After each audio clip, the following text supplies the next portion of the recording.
다같이 사도신경으로 신앙 고백 드리겠습니다. 전능하사 천지를 만드신 하나님 아버지를 내가 믿사오며 그 외아들 우리 주 예수 그리스도를 믿사오니 이는 성령으로 잉태하사 동정녀 마리아에게 나시고 본디오 빌라도에게 고난을 받으사 십자가에 못 박혀 죽으시고 장사한 지 사흘 만에 죽은 자 가운데서 다시 살아나시며 하늘에 오르사 전능하신 하나님 우편에 앉아 계시다가 저리로서 산자와 죽은 자를 심판하러 오시리라. 성령을 믿사오며 거룩한 공예와 성도가 서로 교통하는 것과 죄를 사하여 주시는 것과 몸이 다시 사는 것과 영원히 사는 것을 믿사옵나이다. 아멘. 오늘 우리에게 주신 하나님 말씀은 구약성경 여호수아 2장 1절에서 6절까지의 말씀입니다. 구약성경 321페이지에 있는 여호수아 2장 1절에서 6절까지의 말씀, 구약성경 321페이지에 있는 여호수아 2장 1절에서 6절까지 말씀을 제가 읽어 드리겠습니다. 눈의 아들 여호수아가 시딤에서 두 사람을 정탐꾼으로 보내며 이르되 가서 그 땅과 여리고를 엿보라 하매 그들이 가서 라합이라 하는 기생의 집에 들어가 거기서 유숙하더니 어떤 사람이 여리고 왕에게 말하여 이르되 보소서 이 밤에 이스라엘 자손 중의 몇 사람이 이 땅을 정탐하러 이리로 들어왔나이다. 여리고 왕이 라합에게 사람을 보내어 이르되 내게로 와서 내 집에 들어간 그 사람들을 끌어내라. 그들은 이 온 땅을 정탐하러 왔느니라. 그 여인이 그 두 사람을 이미 숨긴지라. 이르되 과연 그 사람들이 내게 왔었으나 그들이 어디에서 왔는지 나는 알지 못하였고 그 사람들이 어두워 성문을 닫을 때쯤 되어 나갔으니 어디로 갔는지 내가 알지 못하나 급히 따라가라. 그리하면 그들을 따라잡으리라 하였으나 그가 이미 그들을 이끌고 지붕에 올라가서 그 지붕에 버려놓은 3대에 숨겼더라. 아멘. 오늘 주신 말씀을 가지고 하나님께 쓰임받는 인생이라는 제목으로 함께 말씀의 은혜를 나누도록 하겠습니다. 지난번에 우리가 여호수아에게 하나님이 강하고 담대하라고 너에게 주어진 임무를 너는 잘할 수 있을 것이다. 왜냐하면 내가 너와 함께 할 것이기 때문에 이미 성공한 것이나 다름없다. 하나님이 아직 이루어지지 않은 일을 이미 일어난 일처럼 예언적 과거 형태로서 확실하게 말씀해 주실 정도로 그에게 확신을 주셨다는 것을 우리가 살펴보았지요. 이제 여호수아는 그리하여서 가나안 땅, 특별히 첫 번째 정복해야 될 여리고성을 정탐하기 위해서 정탐꾼들을 보내는 작전을 시행합니다. 여러분, 정탐꾼은 이미 여호수아가 정탐꾼 출신이란 걸 우린 잘 알고 있습니다. 민수기 말씀을 보면 모세가 12지파 중에 한 명씩 이렇게 사람들을 선출해가지고 12 정탐꾼을 가나안 땅에 보내는데 그들이 40일 동안 정탐하고 와서 10명의 정탐꾼은 부정적인 보고를 하고 2명의 정탐꾼은 긍정적인 보고를 했는데 그 2명이 누군지 여러분 잘 아실 겁니다. 한 명은 여호수아, 한 명은 갈렙이죠. 그러니 여호수아가 이미 자기가 정탐꾼 출신이기 때문에 정탐꾼 보내야 된다는 필요성은 누구보다 잘 알고 있었을 것입니다.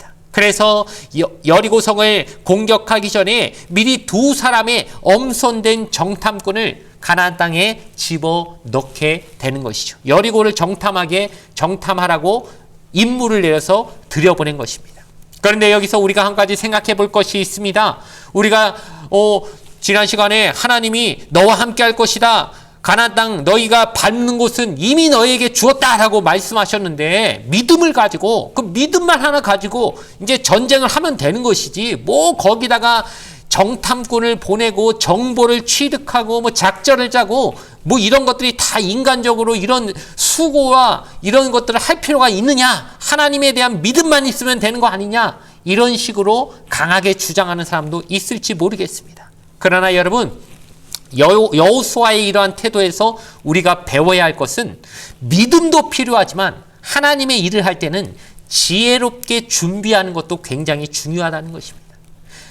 마치 스파이, 정탐꾼이 영어로 말하자면 스파이 아닙니까? 스파이까지 보내면서 뭐 그렇게 어렵게 일을 하려고 하느냐? 이미 승리가 보장되었다고 하는 그런 싸움인데 그저 믿음 하나만 가지면 나아가면 되지 않겠느냐라고 하는 말은 별로 지혜롭지 않은 말이라는 것이죠.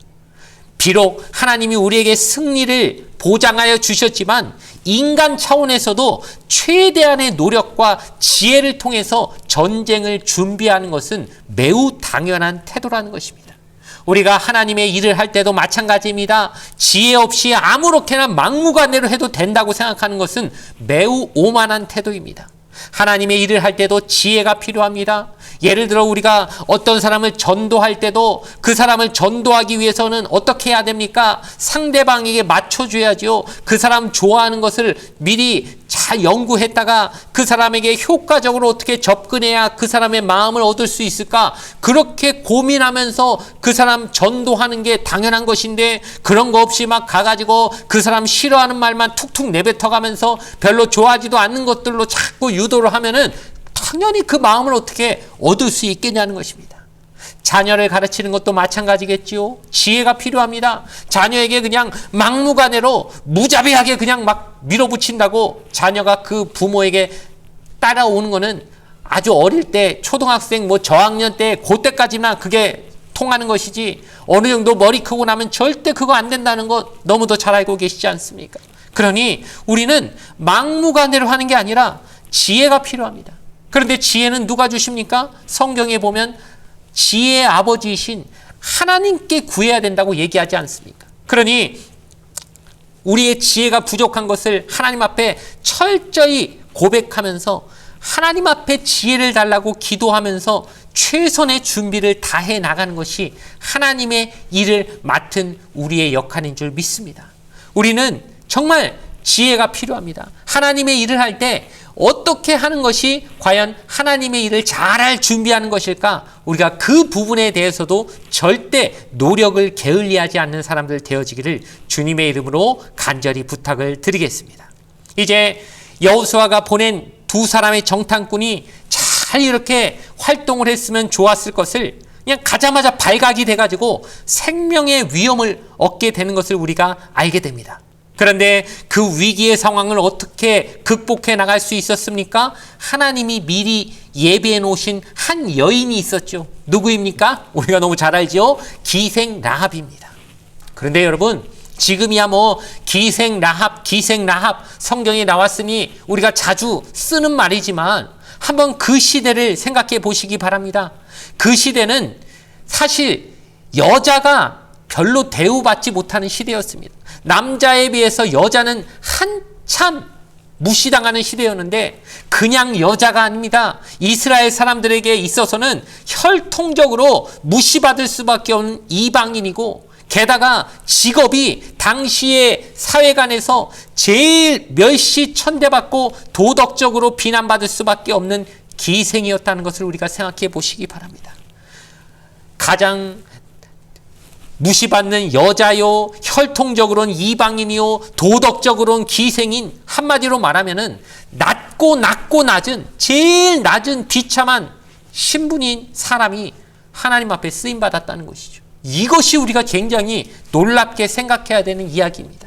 그냥 쓰임 받은 정도가 아니죠. 나중에 히브리서 11장을 보면은 신약에서 믿음의 인물 가운데 라합이 인정을 받아 거기에 이름을 올리게 되고 그뿐이 아니지 않습니까? 예수님의 족보를 마태복음 1장에서 우리가 읽어보면 거기에도 누구 이름이 나옵니까? 바로 이 기생 라합의 이름이 나오죠. 아니, 기생이고 이방인이고 여자고 제일 무시받을 수밖에 없는 조건을 다 갖춘 사람이 어떻게 이렇게 하나님 앞에 귀하게 쓰임받을 수 있었는가? 이유는 단 한 가지죠. 하나님이 그런 사람이니까 쓰신 것입니다. 그런 사람이라서 쓰신 것입니다. 우리가 이 사실을 오해하면 안 됩니다. 우리가 이 얘기를 너무 정확하게 잘 얘기해 주고 있는 신약의 한 본문을 제가 한번 읽어드리겠습니다. 고린도전서 1장 26절에서 29절까지 말씀입니다. 제가 읽어드리겠습니다.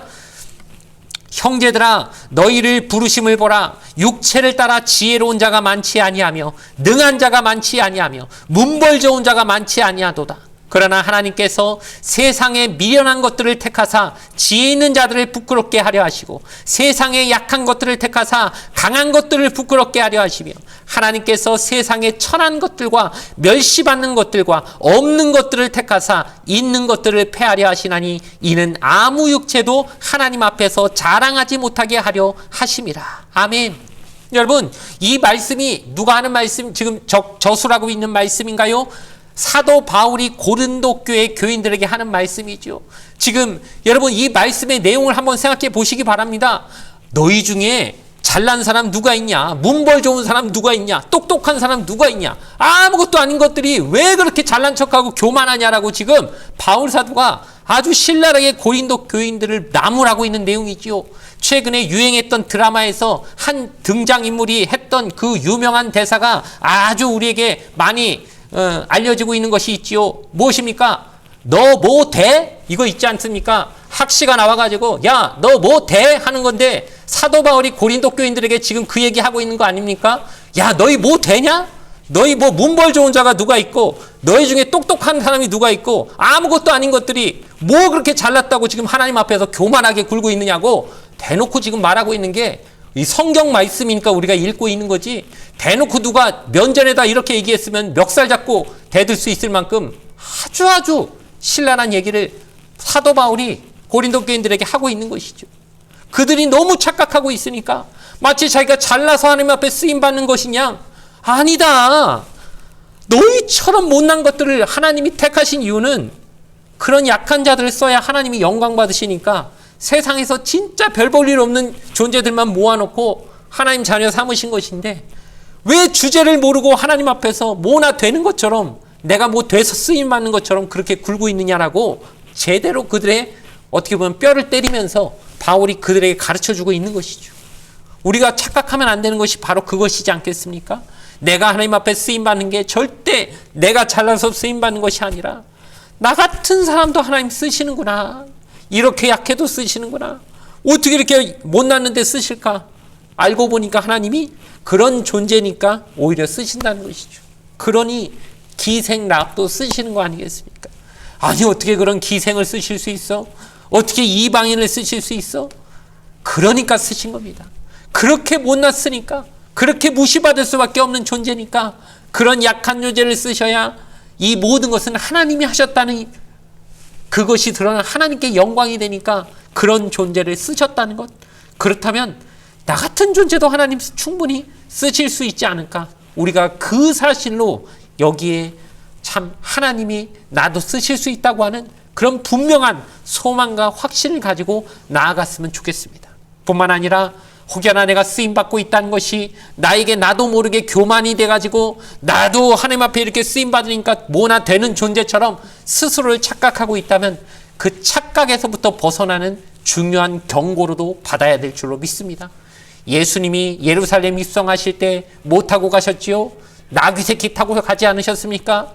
아유, 왜 나귀 새끼 타셨나? 아유, 멋있게 백마를 타고 가셨어야지. 아주 그렇게 하찮은 동물, 나귀도 아니고 그나마 나귀 새끼를 그냥 타고 가셨을 때 그 나귀 새끼가 예수님을 등에 이렇게 업고 나아갈 때 혹시나 사람들이 자기를 향해서 막 호산나 호산나 종려나무 흔들면서 막 영광을 돌리니까 자기가 잘나서 그런 줄 알고 야, 나 대단한 존재인가 보다 착각했으면 어떻게 될까요?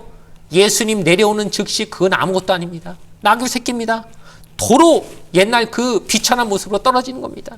착각하면 안 되지요. 내가 대단한 게 아니라 예수님을 내 등에 태웠기 때문에 나도 영광 덩달아 조금 받는 것이다 생각하면서 우리는 예수님이 내 등에서 내려가시면 나는 아무것도 아니다 이 생각 가지고 하나님의 일을 맡겨주시면 그저 하나님 앞에서 이런 자세로 쓰임받는 저와 여러분 되어지기를 주님의 이름으로 부탁을 드리겠습니다. 이제 마지막으로 살펴보고자 하는 것은, 그렇다면 하나님께서 왜 이 정탐꾼들을 그냥 안 들키고 임무 잘 완수하고 그냥 돌아오게 하셨으면 제일 베스트일 건데, 왜 하필이면 들키게 하셔가지고 그 기생 라합의 손길을 통해서 그들이 구원받게 하시는 이런 과정을 만드셨을까 하는 부분입니다. 그것은 바로 하나님이 예비해 놓으신 좋은 동역자가 항상 필요하다는 것을 우리에게 알려주고자 하시는 부분이 있다는 것입니다. 여러분, 라합이라고 하는 하나님이 예비하신 돕는 손길이 아니었으면 이 두 정탐꾼은 꼼짝없이 죽은 것이죠.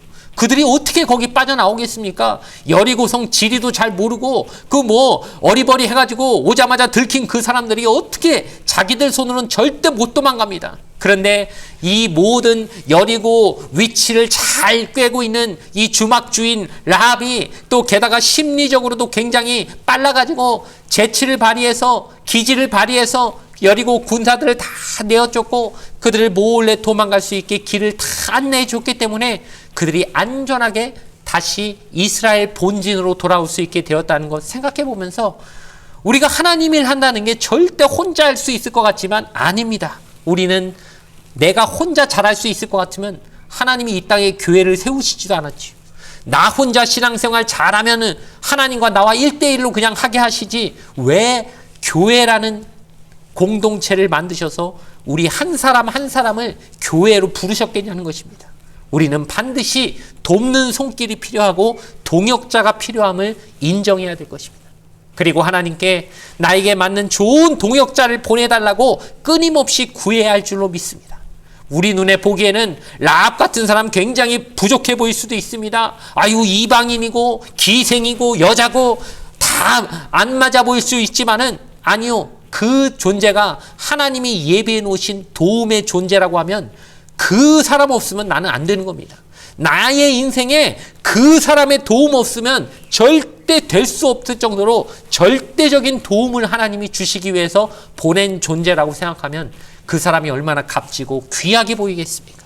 우리가 철저하게 라합처럼 하나님이 나에게 돕는 동역자를 보내주시기를 간절히 구하고, 그런 한 사람 한 사람을 귀하게 여기는 우리 교회 공동체가 될 수 있기를 주님의 이름으로 간절히 축원을 드리겠습니다. 잠시 기도드리겠습니다. 좋으신 아버지 하나님, 감사합니다. 하나님께서 쓰시는 인생은 결코 잘난 사람들이 아닙니다. 뭐 대단한 사람 아닙니다. 아무것도 아닙니다.